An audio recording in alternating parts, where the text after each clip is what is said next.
Hello friends, আমি মধুমিতা আর আপনারা দেখছেন Bankura society of live and let live YouTube চ্যানেলের ভিডিও। আজ আমি আপনাদের সাথে শেয়ার করতে চলেছি নেতাজি সুভাষচন্দ্র বসু সম্পর্কে কিছু সম্পূর্ণ অজানা বা অল্প জানা তথ্য। যদি ভিডিও ভালো লাগে তাহলে প্লিজ আমাদের চ্যানেলটিকে লাইক করুন, সাবস্ক্রাইব করুন। আর আসুন তাহলে এরপর শুরু করা যাক। পৃথিবীর গুটিকতক চরিত্র বলে সমৃদ্ধ অত্যাশ্চর্য মানুষদের মধ্যে অন্যতম হলেন নেতাজি সুভাষচন্দ্র বোস। দুর্ধর্ষ মেধা, অতুলনীয় সাহস আর পরিপূর্ণ আত্মোৎসর্গের জীবন্ত প্রতীক নেতাজি। আমাদের কাছে তিনি মৃত্যুহীন প্রাণ, ধ্রুব নক্ষত্রের মতোই চিরকালীন অবিচল আদর্শ। সোনার চামচ মুখে নিয়ে জন্মেও ছাত্র জীবন থেকে সমাজসেবা, ভারতীয়দের স্বজাতি গরিমাকে তুলে ধরা আর পরবর্তী জীবনে দেশের স্বাধীনতার জন্য সম্পূর্ণ আত্মোৎসর্গ। আসুন দেখে নিই তাঁর জীবনের সামান্য কিছু স্বল্প পরিচিত বা অপরিচিত ঝলক। তার ছাত্র জীবনে ওটেন সাহেবের সাথে ওটেন সাহেবের কথার বিরুদ্ধে প্রতিবাদে যাওয়া, এইসব ঘটনা যথেষ্ট পরিচিত। পরবর্তীকালে কংগ্রেসে যোগদান, ভারতের জাতীয় রাজনীতিতে এসে এবং সেখান থেকে ফরওয়ার্ড ব্লক গঠন করা, এগুলো সমস্তই সবার কাছে জানা। আমরা শুরু করি 1940 সালে, যখন তাকে অ্যারেস্ট করা হয়। এই অ্যারেস্টের পরে নেতাজি নতুনভাবে সব কিছু শুরু করেন। যাই হোক, তাঁর জীবনে এটা একটা নতুন অধ্যায় বলা যেতে পারে। তিনি জেলের মধ্যে আমরণ অনশন শুরু করেন মুক্তির দাবিতে এবং কিছুদিনের মধ্যেই তিনি প্রচণ্ড অসুস্থ হয়ে পড়েন। ব্রিটিশ সরকার সন্ত্রস্ত হয়ে তাকে হাউস অ্যারেস্টে পাঠায়। হাউস অ্যারেস্টে সুভাষচন্দ্র বোসকে আসলে ধরে রাখার মতো কোনো জেল বা কোনো শক্তি পৃথিবীতে তৈরি হয়নি। হাউস অ্যারেস্টে থাকাকালীন ব্রিটিশের চোখে ধুলো দিয়ে তিনি বেরিয়ে পড়েন। কিভাবে বেরিয়ে পড়েন সেই রোমহর্ষক কাহিনী একটুখানি এখানে বলতে চাই সংক্ষেপে।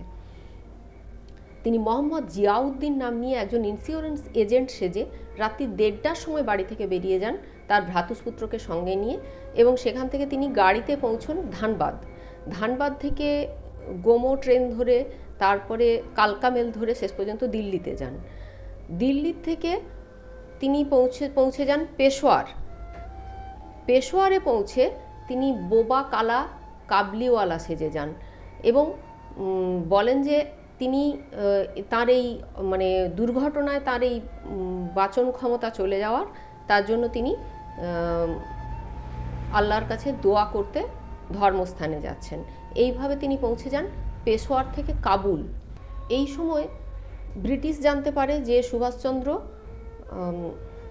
কাবুলে কোথাও থাকবেন, তো তারা ভেবেছিল যে মধ্যপ্রাচ্যে প্রবেশ করলেই সুভাষচন্দ্রকে হত্যা করা হবে, সেইভাবে পরিকল্পনা করেছিল। কিন্তু সুভাষচন্দ্র বোস ছিলেন অলওয়েজ ওয়ান স্টেপ অ্যাহেড।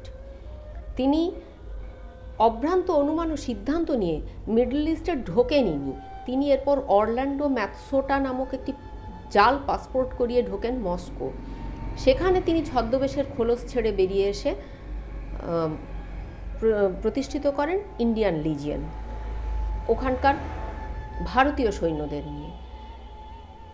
এই ঘটনার পরে তিনি বেতার ভাষণে সম্বোধিত করেন ভারতবাসীকে, তাদেরকে ব্রিটিশের বিরুদ্ধে সংগ্রামে উদ্বুদ্ধ করেন।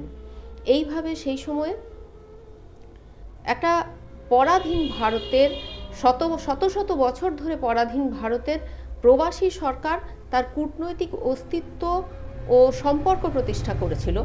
এই ঘটনাকে পৃথিবীর অষ্টম আশ্চর্যের তালিকায় ফেললেও কম বলা হবে। এরপর ঘটে তাঁর সেই শার্লক হোমস, জেমস বন্ড, এই সমস্তকে পিছনে ফেলে truth is stranger than fiction প্রমাণ করে বার্লিন থেকে টোকিও যাত্রা। বার্লিন থেকে ডুবোজাহাজ সাবমেরিনে করে চলে আসেন ব্রিটিশ সমুদ্রে। ব্রিটিশ যুদ্ধজাহাজ সর্বত্র মোতায়েন এবং তারা নেতাজিকে পাগলের মতো খুঁজছে। সেই জায়গার মধ্যে দিয়ে সাবমেরিনে করে তিনি এসে পৌঁছন ম্যাডাগাস্কারের উপকূলে। সেখানে প্রচণ্ড উত্তাল সমুদ্র। সেই সমুদ্রে দুটি সাবমেরিন পরস্পরের কাছাকাছি আসা অসম্ভব ছিল।